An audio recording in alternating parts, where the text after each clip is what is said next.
Buenas, ¿cómo están? Yo soy Febe de Generación Provida y les doy la bienvenida a esta segunda conferencia de este curso que estamos preparando, hemos estado preparando y seguimos preparando con mucho entusiasmo y con mucho amor a toda la causa. La charla de hoy, la conferencia de hoy, la va a dar nuevamente el padre Rafael Gandini. Eh, y bueno, el tema principal.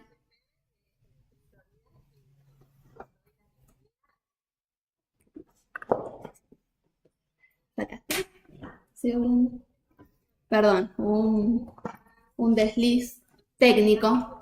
El tema de hoy, bueno, va a ser la persona humana y la dignidad humana.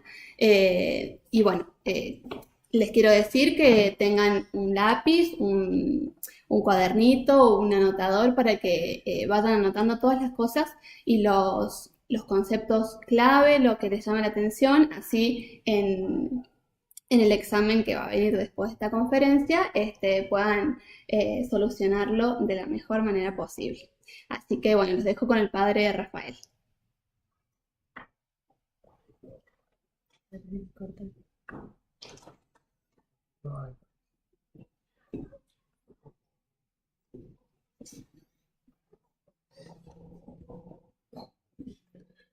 Buenas noches, ahí la producción ha ido mejorando todo lo que es los pequeños estudios ya que han puesto a la Santísima Virgen ahí como protectora y patrona.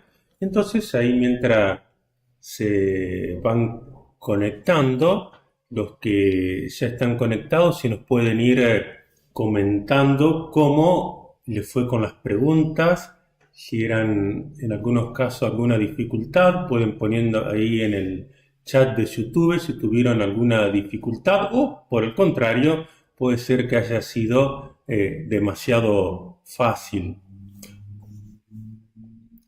Vamos a comenzar con una oración pidiendo la gracia del Señor para que nos ilumine en esta charla. En el nombre del Padre, del Hijo y del Espíritu Santo. Ven Espíritu Santo, llena los corazones de tus fieles y enciende en ellos el fuego de tu amor. Envía Señor tu Espíritu y renovarás la faz de la tierra. Oh Dios, que es iluminado la luz de tus fieles con la luz de tu Espíritu, danos a buscar de todo lo recto y sentir según el mismo Espíritu, por Cristo nuestro Señor. María, Madre de la cultura de la vida, que tu reino de vida venza la cultura de la muerte. En el nombre del Padre, del Hijo y del Espíritu Santo. Como parte introductoria de la charla, de la conferencia del día de hoy, también como la vez pasada vamos a comenzar viendo un pequeño video que vamos a ver una carrera. Ahora, esa carrera es la carrera donde todos hemos participado. Y es más, nosotros podemos decir con toda certeza que somos hijos de un campeón. Ahora que ha estado los Juegos Olímpicos, siempre como el primero de muchos se le daba la medalla de oro. Con toda certeza nosotros podemos decir que si hoy gozamos de la vida y tenemos la vida humana, es porque somos hijos de un campeón. Ahora, ¿de qué carrera estamos hablando? ¿Quién es el campeón al que nos estamos refiriendo? Eso ya lo vamos a dejar para que lo comenten en los comentarios. No sé si estamos ya para poner el video, entonces lo hacemos correr.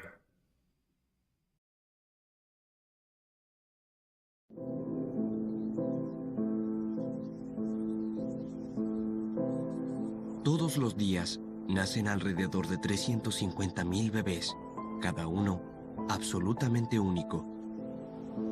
Hace unos meses, este bebé ni siquiera existía, y la historia de cómo llegó a existir a pesar de sus escasas posibilidades es extraordinaria.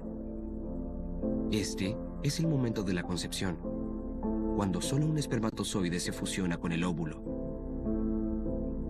Si otro espermatozoide hubiese llegado antes, este bebé sería otra persona. ¿Qué habrá hecho tan especial al espermatozoide ganador? ¿Por qué tuvo éxito entre los miles de millones de espermatozoides? Para averiguarlo, los llevaremos al viaje épico que los espermatozoides emprenden a través del cuerpo humano. Y lo haremos recreando todo este proceso a escala humana.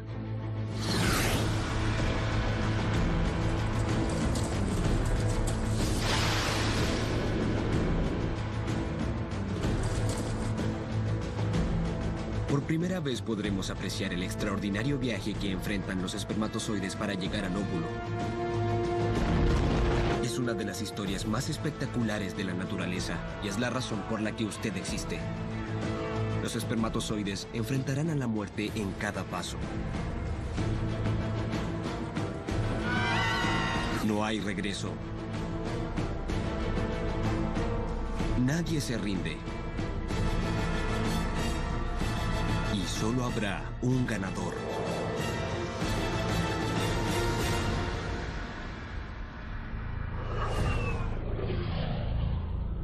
La gran carrera.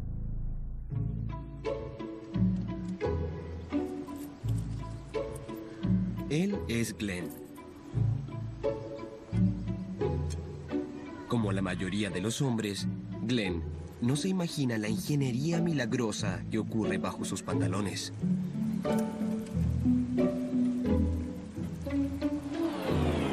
Los testículos de Glenn, que están suspendidos libremente para mantener su temperatura 3 grados más abajo que el resto de su cuerpo, producen 1000 espermatozoides con cada latido de su corazón. Y es este diminuto mundo de actividad frenética el que fascina al mundo de la ciencia reproductiva. Los espermatozoides son algo único porque son células que viven libremente y parecen ser autónomos. Tienen un solo objetivo, que es llevar una carga genética desde el hombre hasta la mujer. Por una compleja variedad de ambientes, tanto en el aparato reproductivo femenino como en el masculino. Los espermatozoides se mueven por todas partes. Les gustan ciertas cosas y otras no. En cierta forma son criaturas muy inteligentes y es divertido observarlos porque están en constante movimiento. El hecho de que todo ocurra a nivel microscópico significa que los científicos tenemos un gran obstáculo para observarlos. Un espermatozoide mide 2 milésimas de milímetro de largo, así que el Dr. Alan Pacey y su equipo de expertos nos ayudarán a recrear su mundo a una escala 34,000 veces mayor. Y en el camino nos darán consejos prácticos para ayudar al espermatozoide a llegar al óvulo, como qué tipo de sexo tener y cuándo tenerlo para maximizar las posibilidades de concepción. Lo primero que les preguntamos a los expertos fue muy simple. En este mundo de espermatozoides a escala humana, ¿cómo sería un testículo? El testículo es una estructura con forma ovalada. Si la dividimos y vemos sus capas bajo el microscopio, encontraremos una serie de túbulos que son muy parecidos a los pisos de un edificio. Si aumentáramos el tamaño de los espermatozoides a una escala humana, el testículo sería como un edificio de 1000 metros al cubo. 1000 metros por 1000 metros por 1000 metros.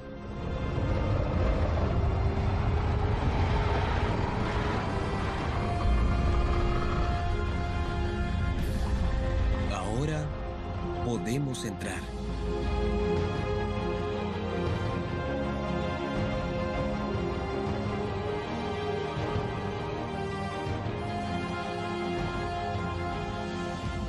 En nuestro testículo gigante, espera un ejército de espermatozoides recién producidos.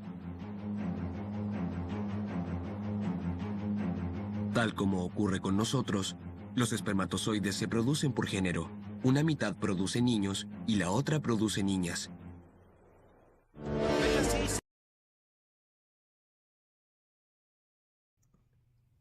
Bueno, ¿qué les ha parecido el video? ¿Se entendió cuál era la idea? A ver si podemos ir contestando por el chat de YouTube, aquello que lo tengan para habilitar. Entonces, la pregunta sería aquí, ¿por qué somos hijos de un campeón y por qué somos únicos?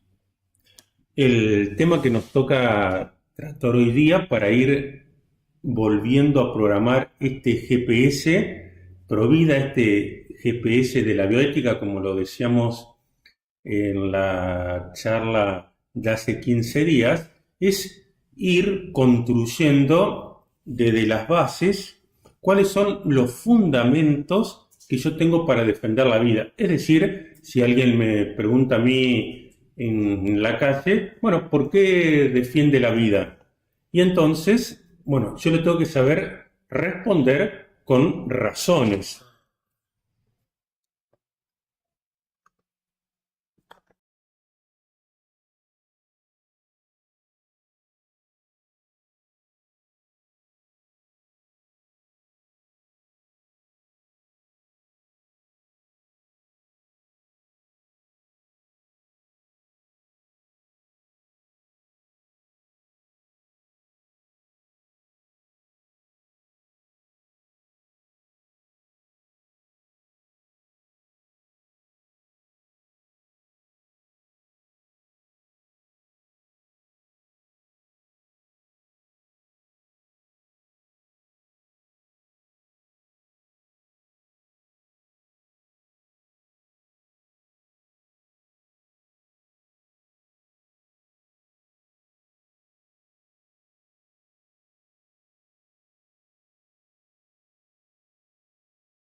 Ahí está.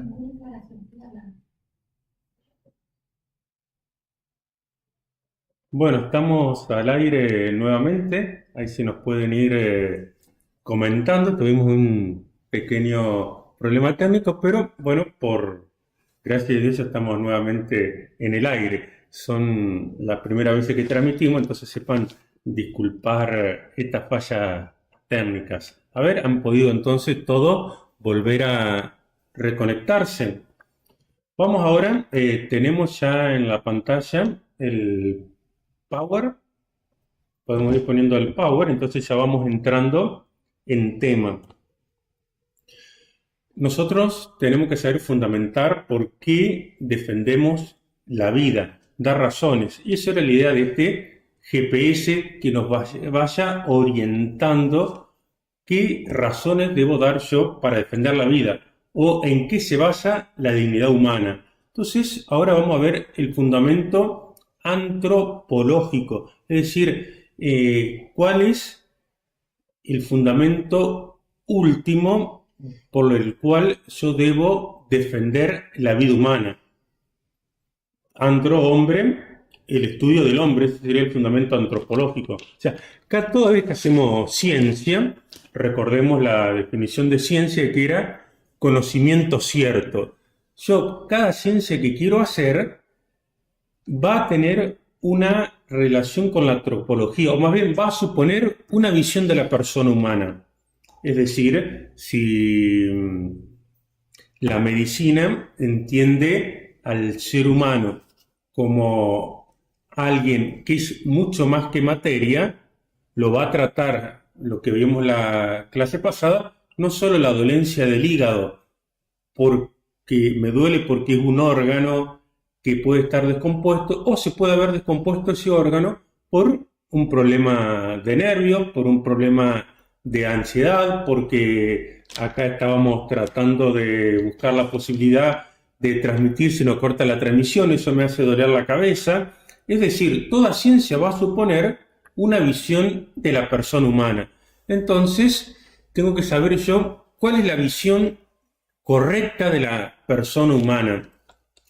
Porque cuál sea la visión que yo tengo de la persona humana va a ser el análisis ético con el cual voy a analizar sus problemas. Es decir, si uno puede decir, yo creo únicamente que el ser humano es materia, y entonces el problema que tiene ese ser humano lo voy a tratar únicamente como un producto biológico. San Juan Pablo II, el gran impulsor de lo que decía esta frase, la cultura de la vida que debe vencer la cultura de la muerte, y él va a hablar de una antropología adecuada. Hay que tener una adecuada antropología. ¿Y cuál será esa correcta visión de lo que es el ser humano? Cuando se lo concibe en todas sus dimensiones, es decir, física, psíquica y espiritual. Aquí tenemos las dimensiones del ser humano, física, psíquica y espiritual. Ahora, estas dimensiones, lo que es mi cuerpo, lo que es mi psiquis, lo que es mi alma, están unidas, no separadas, deben estar jerarquizadas. Es decir, cuando uno define, y a veces uno suele preguntar, ¿cuántas personas fueron a la cancha de fútbol? O ¿cuántas en los pueblos chicos como el que yo vivo, uno puede decir, ¿cuántas personas andan a esta hora en la plaza? Y uno dice, no anda ni un alma. ¿Han escuchado esa forma de referirse? Uno dice, ¿por qué uno dice no anda ni un alma? ¿Por qué no dice en su lugar no anda ningún ser humano? No anda ningún varón ni ninguna mujer. O en ese entorpecimiento de la educación de los niños que se está realizando hoy día diciendo, bueno, no anda ni todos, ni todas, ni... ¿Por qué no esa persona dice básicamente no anda ni un alma? Porque la dimensión física, psíquica y espiritual van a estar jerarquizadas. Es decir, va a haber una que es más importante que la otra y va a estar unida inseparablemente a la otra. Tal es así que Santo Tomás de Aquino va a decir que las cosas se pueden definir por lo más perfecto. Entonces, ¿cuántas personas andan por tu calle ahora? No anda ni un alma. Lo estoy definiendo por lo más perfecto de lo que tiene la persona humana. ¿Cuál es lo más perfecto? El alma. Es decir, lo más perfecto es el alma, lo que no quiere decir que en esa jerarquía no está unida a la vida física y psíquica. Ahora ya vamos elaborando el GPS. Tenemos la vida física, psíquica y espiritual. Sabemos que lo superior en el ser humano es la dimensión espiritual, de una manera jerárquica. Entonces, a raíz de este principio, vamos a ver ahora qué verdades se desprenden. Entonces pasamos a la próxima. Vamos a ir poniendo, si yo les pregunto a ustedes para que respondan en el chat, ahí los coequippers, ¿va todo bien? Sí. Ah, perfecto, perfecto. La pregunta es esta, si yo le pregunto, a ver, ¿cuándo fue la Revolución de Mayo? ¿Qué día y qué año fue la Revolución de Mayo? ¿Qué me contestan? Vamos poniendo en el chat. O, si yo les pregunto, mañana es un nuevo aniversario acá del santo patrono de la provincia, en San Luis, estamos hoy en la primera. ¿Y hace cuánto? Hace 427 años. Y uno va a ir corriendo a la mamá y a darle un abrazo. ¿Y por qué a nosotros no se nos ocurre decir, a ver mamá, papá, nos hemos hecho un ADN, así que yo no estoy seguro de poder abrazarte porque hasta que no hagamos un ADN, mira, cortamos las relaciones. A ver, han podido ir contestando.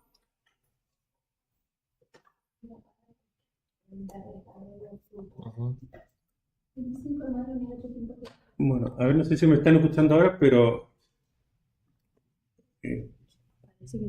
Sí. bueno, me están escuchando ahora. A ver, los movimientos de ustedes me distraen muchísimo. Estamos, seguimos al aire ahí, que está el internet un poco lento. A ver, yo voy a desconectar aquí desconectemos los nuestros.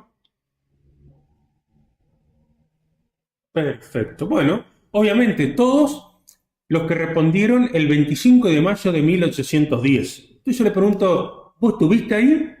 ¿Usted estuvo ahí? ¿Y cómo lo sabe? ¿Cómo lo sabe?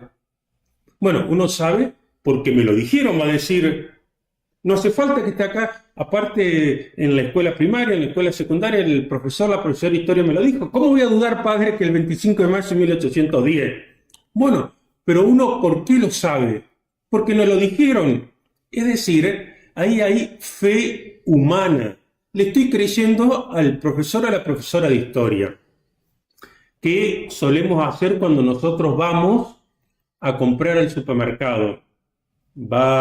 Vi que por ahí estaba saludando Clarisa de Corriente, que nos hizo una entrevista por la radio muy linda el sábado. Clarisa va al supermercado y agarra un sachet de leche. Y Clarisa ve que dice el sachet de leche vence el 30 de agosto. Ah, como vence el 30 de agosto, lo llevo.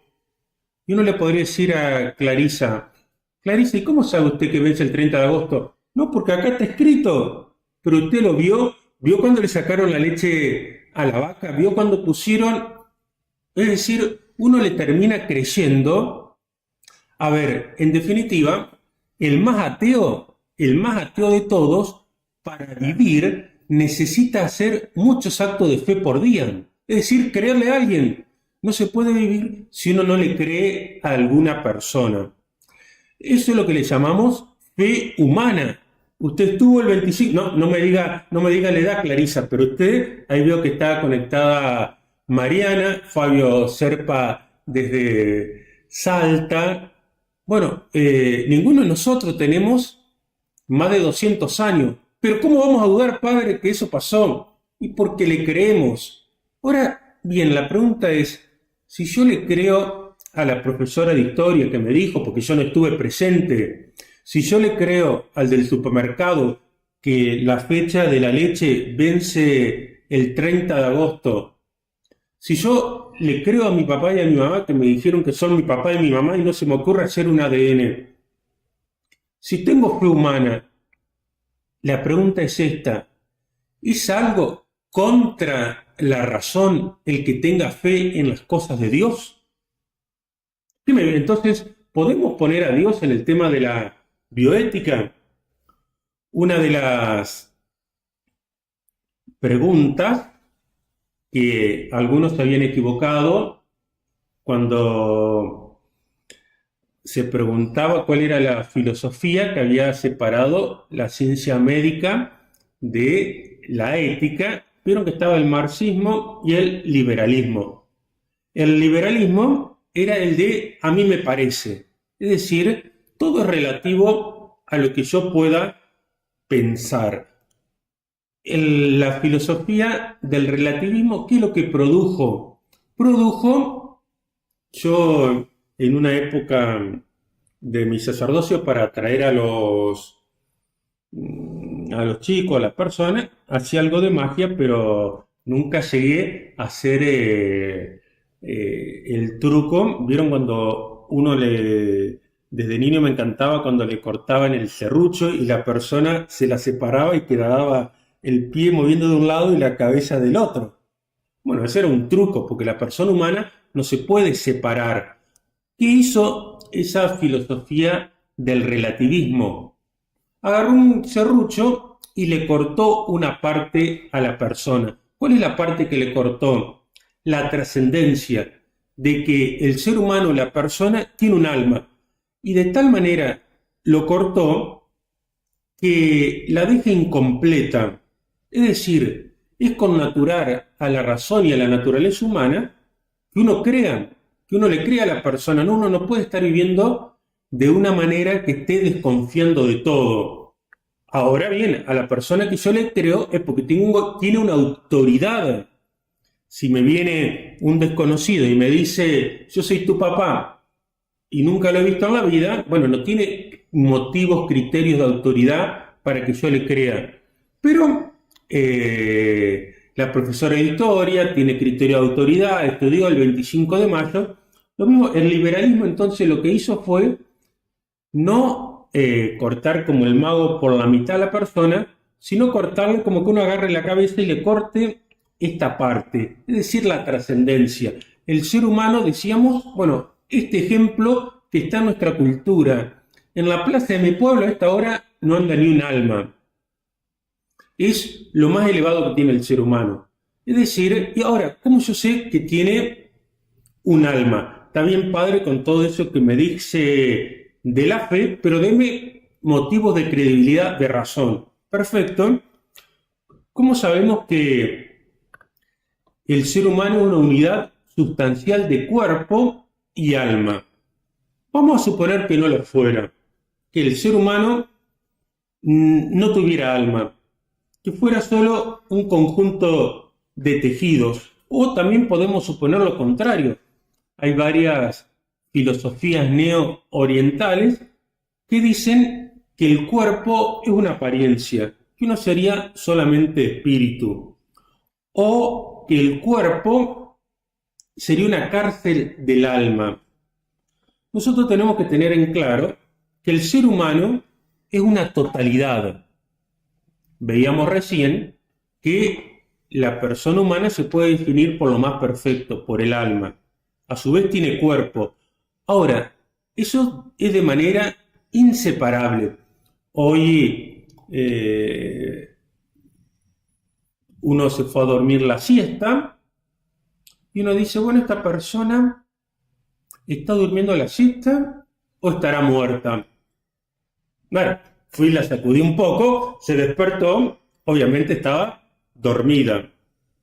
Ahora, ¿cuál es la diferencia entre estar dormido y estar muerto? Es decir, ese principio unificador y que le da la totalidad a la persona, el que está dormido lo tiene, que es el alma. Tal vez que bueno, se despertó, bueno, che, vení, vamos a tomar unos mates. Ahora, la persona que yo voy a despedir, que está un ser querido que ha fallecido, incluso lo puedo tocar, no reacciona. ¿Qué es lo que le falta a esa persona? Lo que lo unifica.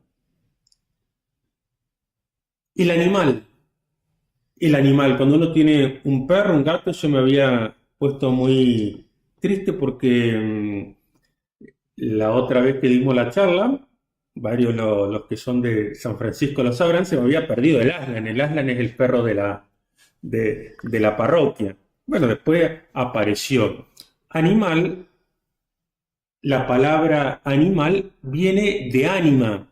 Ahora, ¿en qué se va a diferenciar el animal del ser humano? En que el perro, en este caso mi perro, el Aslan o cualquier animal, tiene un alma, pero un alma material. Es decir, el alma que tiene mi perro es el principio que le da unidad a todo el movimiento que él tiene. Cuando se muera, va a perder la unidad del movimiento. En cambio, los seres humanos tenemos un alma que es espiritual. ¿Y cómo sé que el alma es espiritual? Bueno, uno podría decir, no la veo al alma. Acá puede ser alguna persona que esté enamorada, que ande de novio o de novia, no quiero mirar para ningún lado de los coequiperos aquí, ni mandar saluditos para nada aquí a la producción. Son unos personitas que están enamoradas aquí del equipo, pero uno dice, bueno, a ver, el amor, ¿uno lo ha visto? O sea, no necesariamente porque hay cosas que no se vean, no existen. Yo, ¿cómo sé que hay amor entre dos personas? Y uno la ve y está pensando todo el día en él, está pensando todo el día en ella, le consiguió esto, le trajo, le preparó Es decir, yo no lo veo al amor como un ente en sí, pero veo las manifestaciones del amor. Yo al alma, si le hago una radiografía o una cosa muy graciosa que me pasó los otros días, que me hicieron una tomografía, es decir, no sale el alma. Pero nosotros ¿qué tenemos? Inteligencia y voluntad, eso no lo tiene el animal. Es decir, yo siento, pienso y sé que pienso, sé que siento. Es decir, cada persona tiene que ser valorada de una manera distinta a los animales. Pasamos a la próxima y avanzamos a la otra imagen. No la que tiene el dedo de Dios, sino la siguiente. El ser humano es persona. Bueno, ¿cómo estamos hasta ahí? ¿Qué nos van diciendo los comentarios? ¿Se puede ir entendiendo? Vamos muy rápido. Perfecto. Bueno, ahora pasamos. El ser humano es persona porque tiene alma. Y esta alma no se la puede haber dado un principio material, porque el alma es superior y lo inferior no puede dar lo superior. Es decir, ¿por qué decimos que el perro tiene un alma material o mal llamada alma, que es el principio que le da movimiento? Porque no razona ni tiene voluntad. El ser humano tiene un fin y está orientado hacia ese fin. Y de tal manera está orientado hacia ese fin que va a superar a todos los demás animales. Es decir, ¿cuál es el fin del perro? ¿Cuál es el fin de una vaca? Nacer, desarrollarse y morir. Ahora, el ser humano tiene una capacidad de la inteligencia. Entonces, yo tengo capacidad de conocer la verdad. ¿Para qué tengo la inteligencia? Para conocer la verdad. ¿Para qué tengo la voluntad? Para aceptar esa verdad y que mi vida se acomode de acuerdo a esa verdad. Es decir, ¿qué es la verdad? Cuando lo que está fuera de mí, es decir, yo tengo aquí esta virome. Si en mi inteligencia pienso que una virome, se está adecuando la realidad que es la virome, se está adecuando a lo que pienso. Entonces digo, es verdadero. Si yo dijera, esto es un mate, ¿por qué sería una mentira? Porque la realidad no se está adecuando mi inteligencia a la realidad. Es decir, la realidad es la que va a medir mi inteligencia. Mi inteligencia se tiene que adaptar a la realidad, lo que existe es esta virome. Entonces, si mi inteligencia ve que esto es una virome, perfecto. Ahora, ¿cuáles han sido los errores que se han dado en este campo? Considerar que la persona humana se ha dado por azar, es decir, el embrión. Algunos van a decir, el embrión no posee los atributos de persona, sino solo está en potencia. Es decir, ¿de qué va a depender de que el embrión sea un ser humano o no? De que la sociedad diga, de que, de hecho, a ver, en el Código Civil argentino se ha establecido las técnicas de reproducción asistida. Entonces, ¿qué es lo que va a dar derecho a tener un hijo? La voluntad de procrear. Es decir, si uno tiene la voluntad de procrear, si eso lo habilita a ser papá o mamá.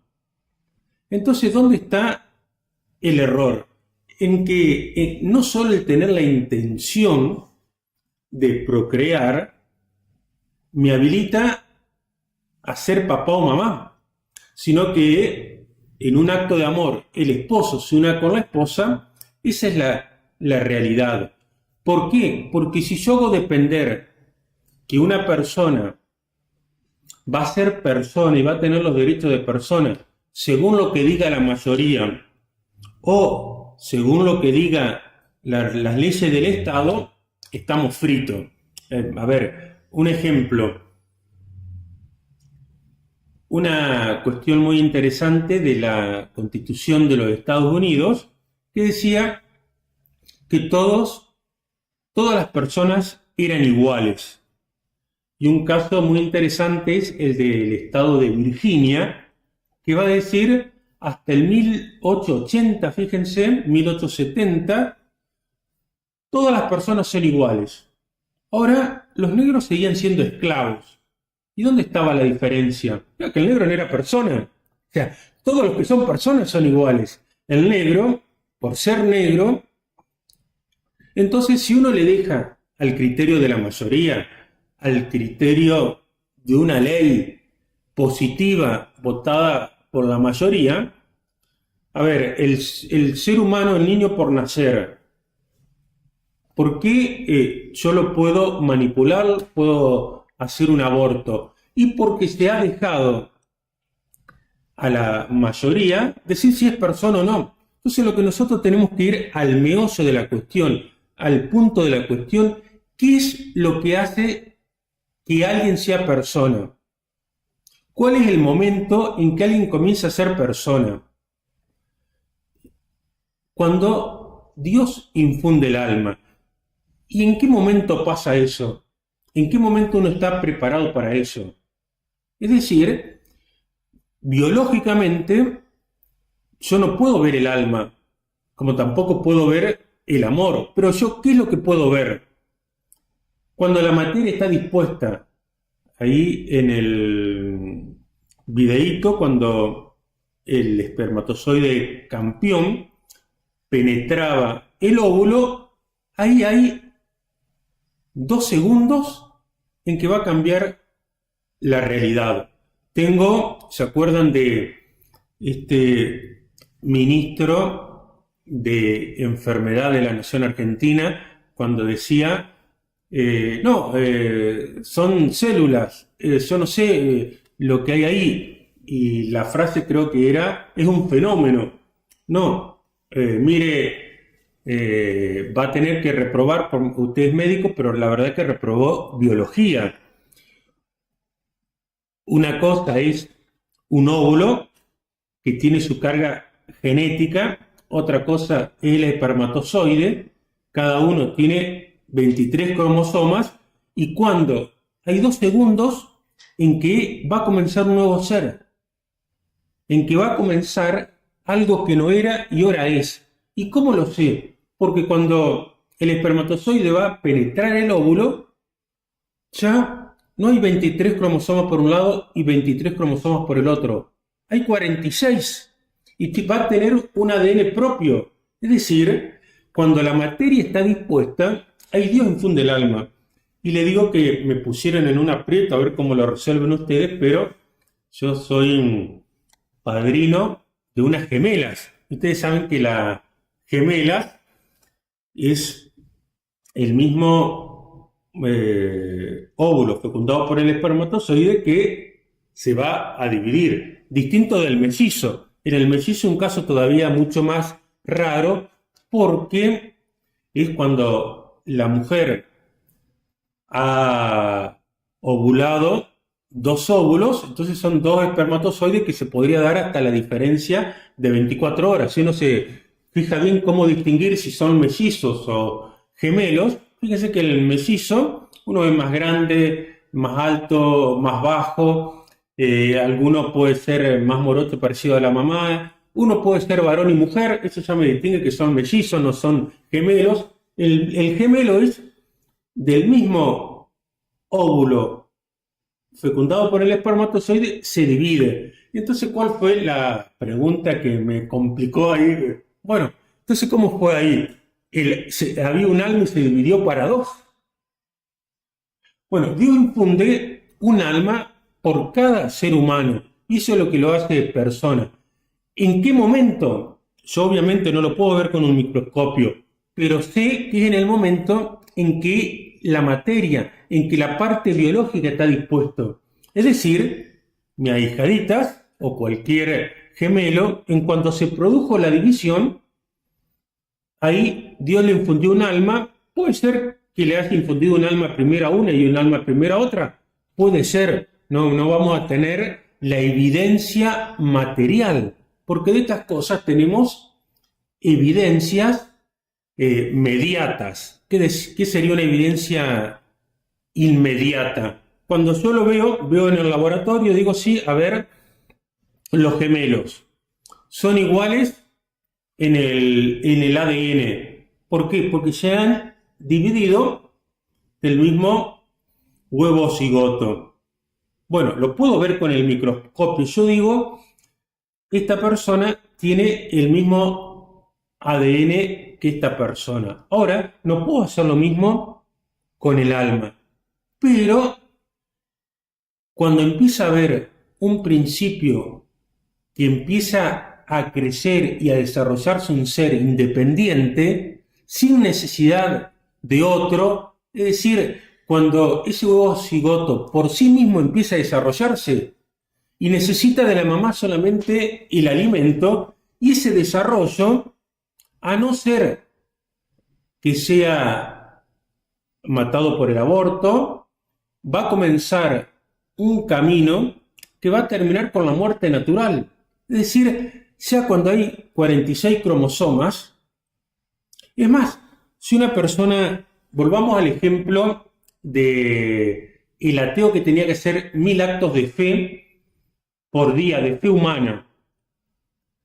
Cada uno de nosotros cuando nació ya tenía una célula de 4 micrones, es decir, algo pequeñísimo que no lo puede ver el ojo humano, con 23 cromosomas, con 50.000 genes, y en cada uno de esos 50.000 genes ya estaba en esa célula cómo replicarse, y en cada célula se va a ir replicando igual a la otra, y en esa célula yo puedo leer el color de ojos, la altura, y esta célula, en estos 50.000 genes, ya está programado. Es decir, si yo quisiera buscar la computadora más perfecta de la historia, bueno, no sé cuál me compraría ahora. Bueno, lo llamo y le pregunto a estos genios de la computación. Me van a decir, bueno, esta es la mejor, pero la computadora esta que yo tengo aquí adelante, no la voy a tirar, no es de las mejores, pero tiene un buen programa, pero no se puede reproducir por sí misma. Imagínense que esta computadora empezara a reproducirse exactamente de la misma manera. Bueno, si una persona fuera atea y viera el desarrollo biológico, vaya si eso es tener fe. ¿Cómo por azar, si no hay alguien que infunde el alma por azar, sería muy distinto? Sería como que yo agarrara un libro, lo tiro para arriba, ¿cuántas probabilidades tengo de que ese libro caigan las letras de tal manera que el libro salga ordenado y diga, va, sí, este libro, mirá, ¿sabés cómo lo hice? Porque tiré para arriba las letras y cayeron ordenadas. Uno va a decir, y es más fácil sacarse la lotería, padre. Bueno, de la misma manera, el sistema reproductivo en la mujer está todo pensado desde la primera hasta la última célula, lo mismo en el varón, para la reproducción. Este es un sistema más perfecto incluso que el sistema solar. Por eso pasamos a la próxima diapositiva. Ahí vemos entonces en la imagen el momento en que el espermatozoide penetra el óvulo. Entonces, solo en este momento puedo ver un antes y un después. Antes había 2 células, óvulo, espermatozoide, con 23 cromosomas. Dejaron de existir porque ahora hay 46 cromosomas con un ADN distinto del de la madre y distinto del padre. Entonces, ahí comienza un desarrollo que no que si se interrumpe, porque en estas batallas culturales que uno también está dando, es darle nueva significación a la palabra, interrupción del embarazo. Eso está mal dicho. En todo caso, un aborto es el asesinato de un ser inocente. Si esa persona no muere en los primeros estadios de la vida humana, van a ser desarrollarse, es decir, desde ahí comienza un antes y un después de manera ininterrumpida. Pasamos a la próxima.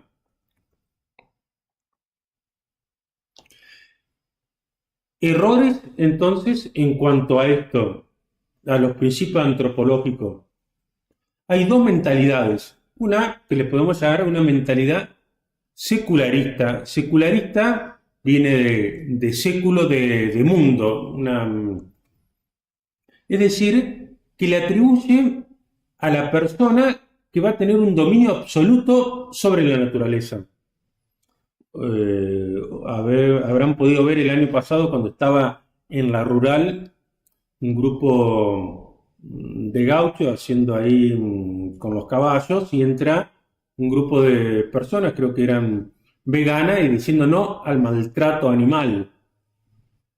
Entonces, eso pregunta, ¿es algo correcto? ¿Cuál sería una correcta antropología? ¿El animal vale lo mismo que el ser humano? ¿El animal en qué se diferencia el ser humano? ¿O estaría bien lo que hicieron estas personas? Yo, por más que quiera a mi perrito, al Aslan, ¿lo tengo que tratar como una persona humana? Bueno, si yo tuviera una mentalidad secularista, diría, el ser humano tiene un dominio absoluto sobre la naturaleza. ¿Tiene un dominio absoluto? Yo puedo hacer y deshacer lo que quiera. Ahora, ellos se suelen ir a un solo ámbito. Y acá como el pensamiento, fíjense que lo atribuyen al cuerpo, no al río, no al animal. Para ellos va a decir, no, yo puedo hacer lo que quiera con mi cuerpo. ¿Cuántas veces escuchamos este eslogan? Yo tengo un dominio absoluto con mi cuerpo. O sea, de la naturaleza, primero que hay que aclarar, ¿está bien decir yo tengo un cuerpo, puedo hacer lo que quiero con mi cuerpo? ¿O debería decir yo soy mi cuerpo? Yo soy mi cuerpo. ¿Hay una totalidad unificada? Entonces, ¿yo conmigo puedo hacer lo que quiero? No, porque tengo un fin.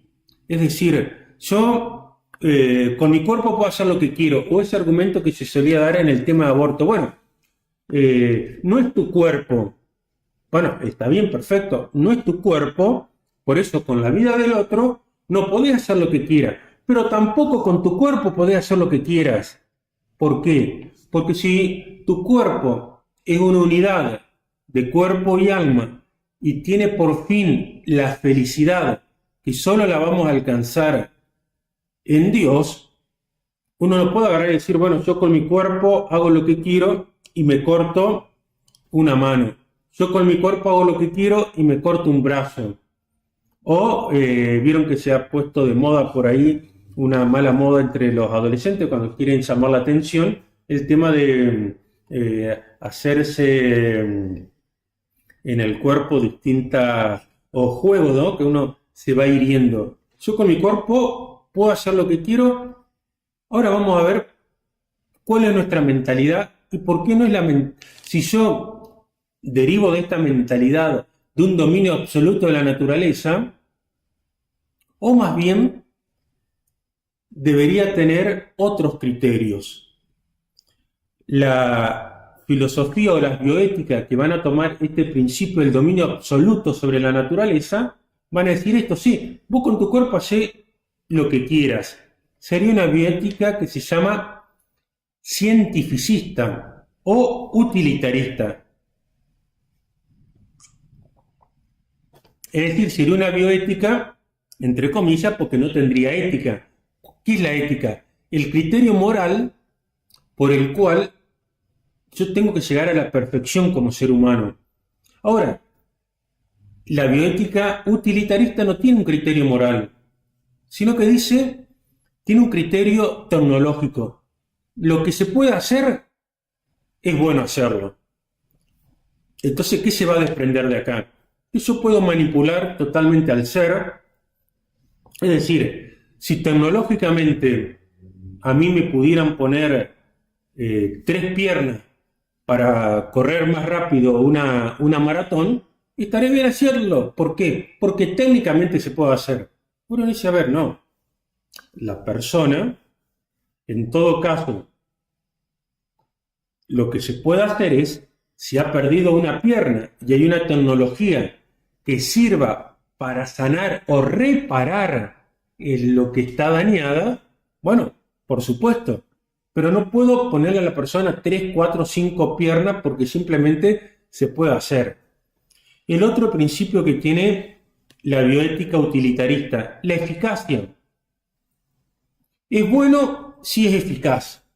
¿Ponerme 4 piernas sirve para correr más rápido? Perfecto, entonces bueno. El tercer criterio que tienen estas bioéticas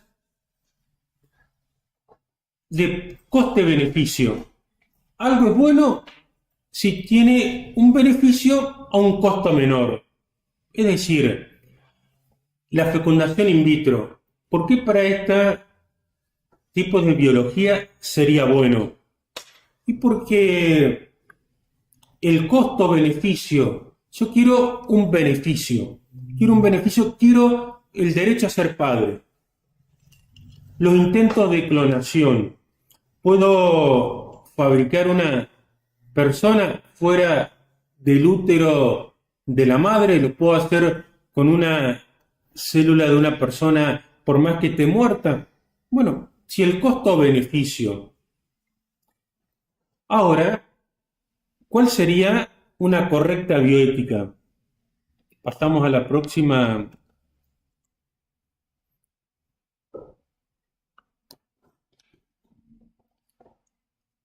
De los principios de la bioética que yo siga, va a tener sus derivaciones, sus criterios.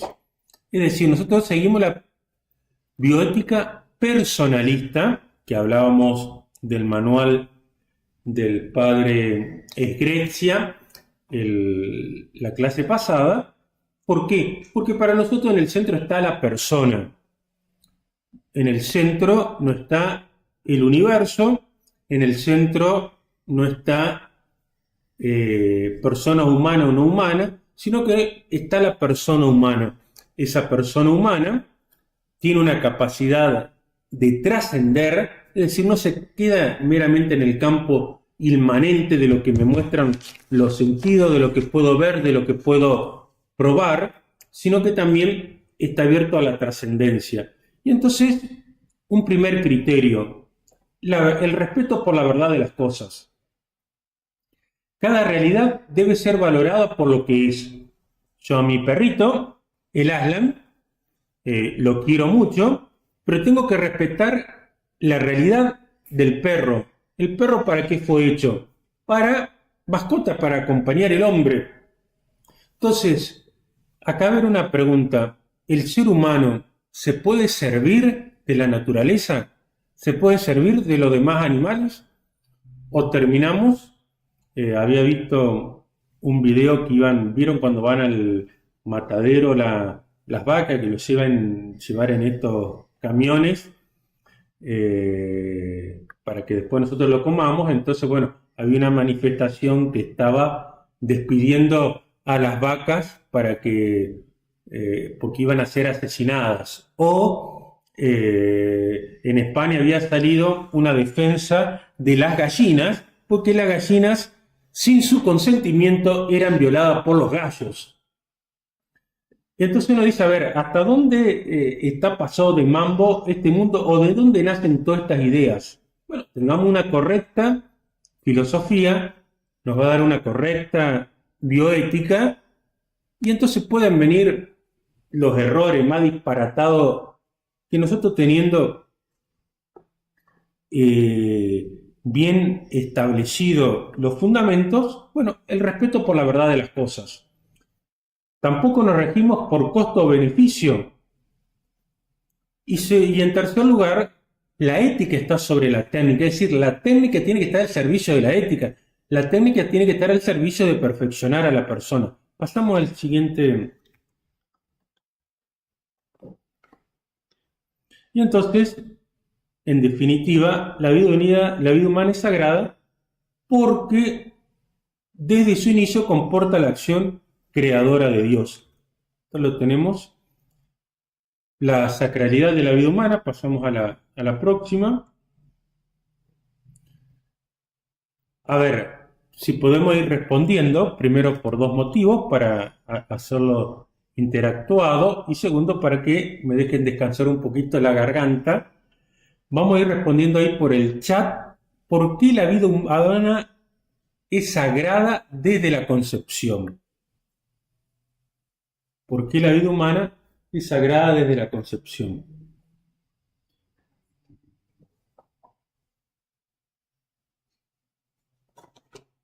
Y desde la concepción hasta la muerte natural. ¿Qué principio he tenido que tener en cuenta para llegar a esta conclusión? No importa si le erran, digamos lo que nos parece, estamos para aprender. Recordemos que preguntar es vergüenza de un momento, no saber es vergüenza para toda la vida. Equivocarse, estamos para aprender. Así que bueno, ¿de qué principios anteriores? ¿Por qué llegó a la conclusión de que la vida humana es sagrada? Y acá, entre paréntesis, en la causa provida hay que tener en cuenta en qué se fundamenta la dignidad humana. Porque si la dignidad humana no se fundamenta en que tenemos un alma creada a imagen y semejanza de Dios, y eso es lo que determina el momento en el que somos persona, estamos mutilando un argumento, a veces como estrategia, por decir, bueno, pero no todas las personas creen en Dios, yo le tengo que hablar de tal manera que me entienda. Bueno, como estrategia, uno puede usar distintos argumentos, pero hay un motivo, la dignidad humana, si sola se sustenta en el ser humano, no termina siendo satisfactoria. La dignidad humana, en último término, se fundamenta en que somos creados por Dios y tenemos un alma.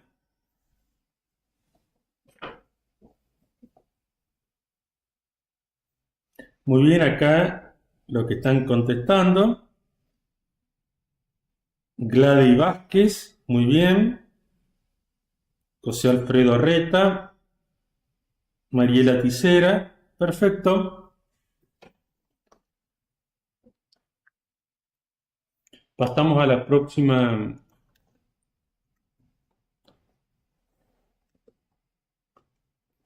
Bueno, ahora no era gratuito el que seamos hijos de un campeón, porque en esta época donde nosotros tenemos puros derechos, tenemos que hacer hincapié en los deberes. ¿Y en qué se fundamentan los derechos humanos? Alcanzar el fin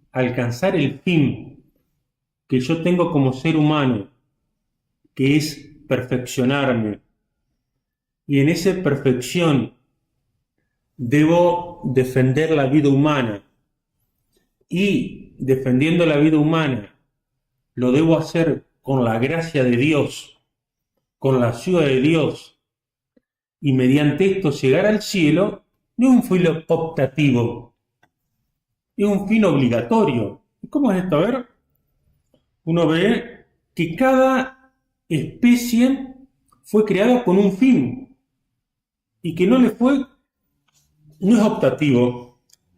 Una de las teorías que me decían unos compadres veterinarios que tengo era que mi perro se podría haber escapado porque dicen que suelen seguir algunas perras que están en celo. Ahora, si habrán visto, en el animal, de una manera obligatoria, su instinto es el de la reproducción. Pero fíjense que no lo hace siempre. El Aslan, mi perrito, cualquier perro, si la perra no está en celo, pasa como un señor y no le da ni bolilla a la perra. Ahora, si la perra está en celo, emite un cierto aroma, instinto que el perro, y bueno, es decir, ese fin para el que fue hecho el perro, lo cumple de una manera obligatoria. Nosotros somos, ¿qué era lo que nos distinguía de los demás animales? Que tenemos inteligencia y voluntad. Desarrollar la inteligencia y voluntad no es optativo.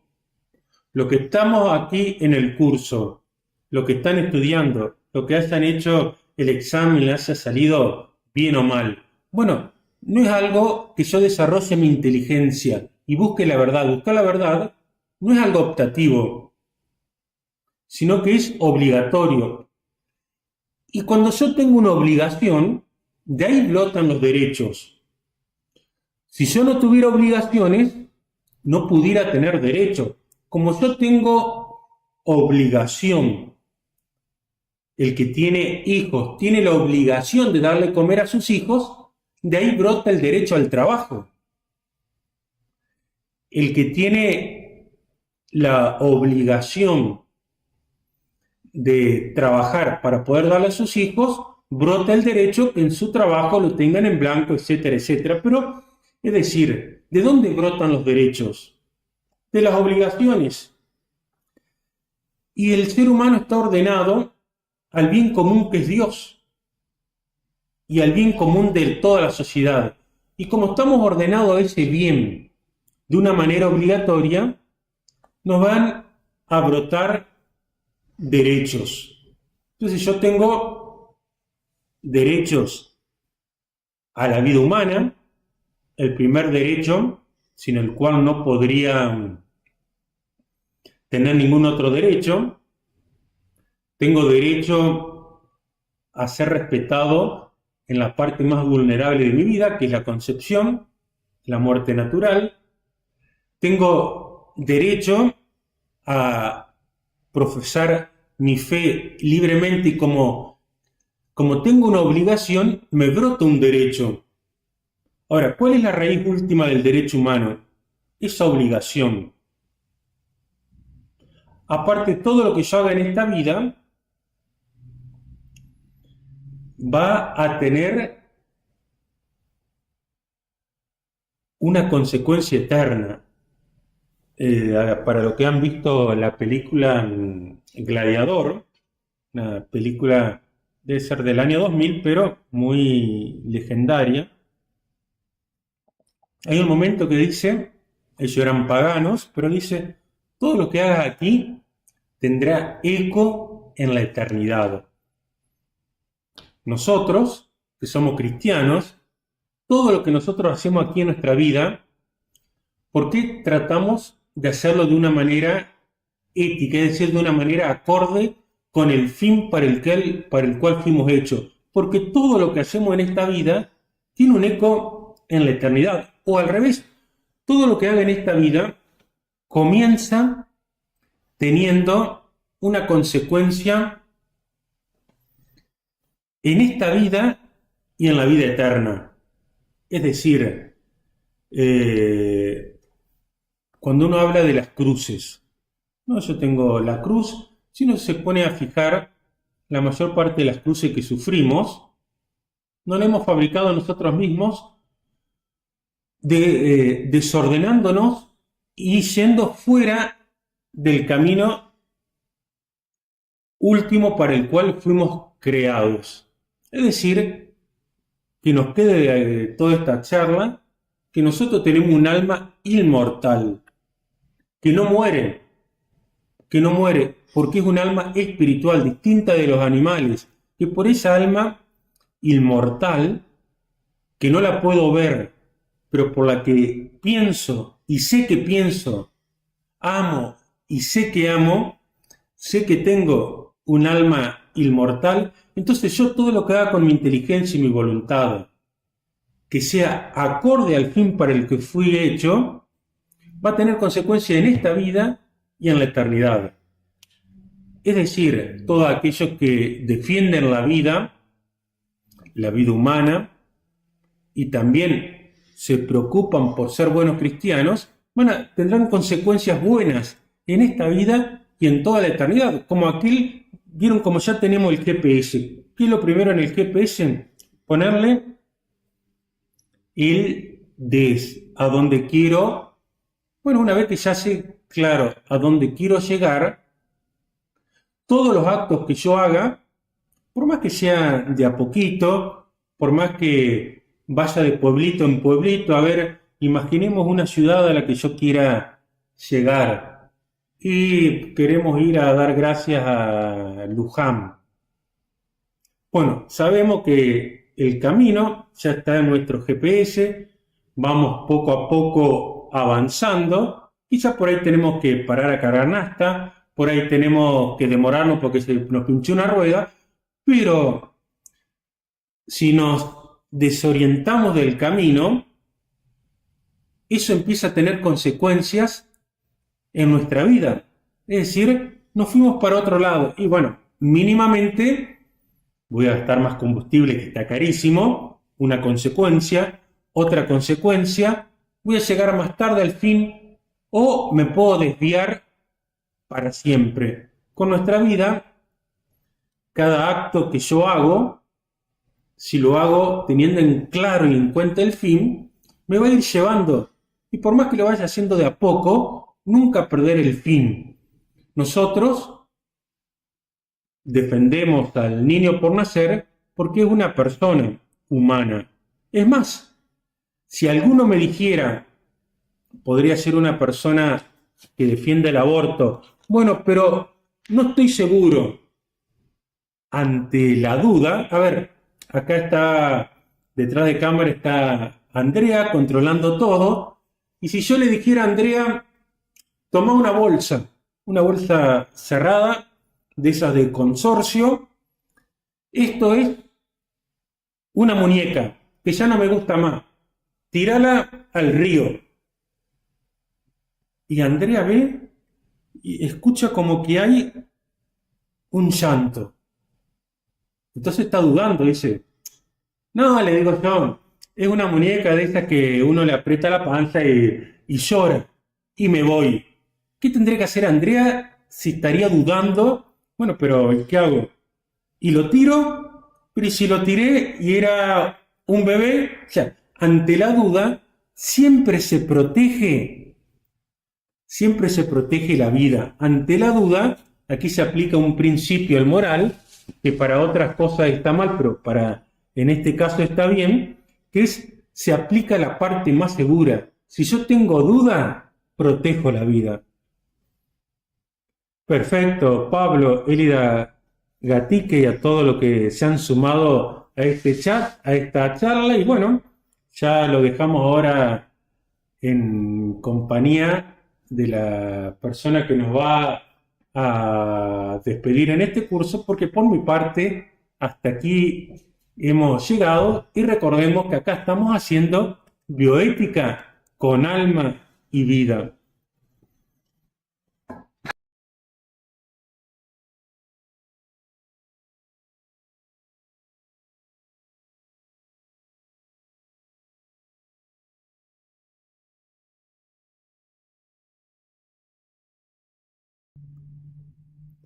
Buenísimo, espero que hayan disfrutado esta conferencia como nosotros la hemos disfrutado. Eh, bueno, ya saben que cualquier duda que tengan, cualquier pregunta, nos las hagan llegar y nosotros con mucho gusto vamos a estar a su servicio. Así que bueno, muchísimas gracias por todo, los despedimos y hasta la próxima conferencia.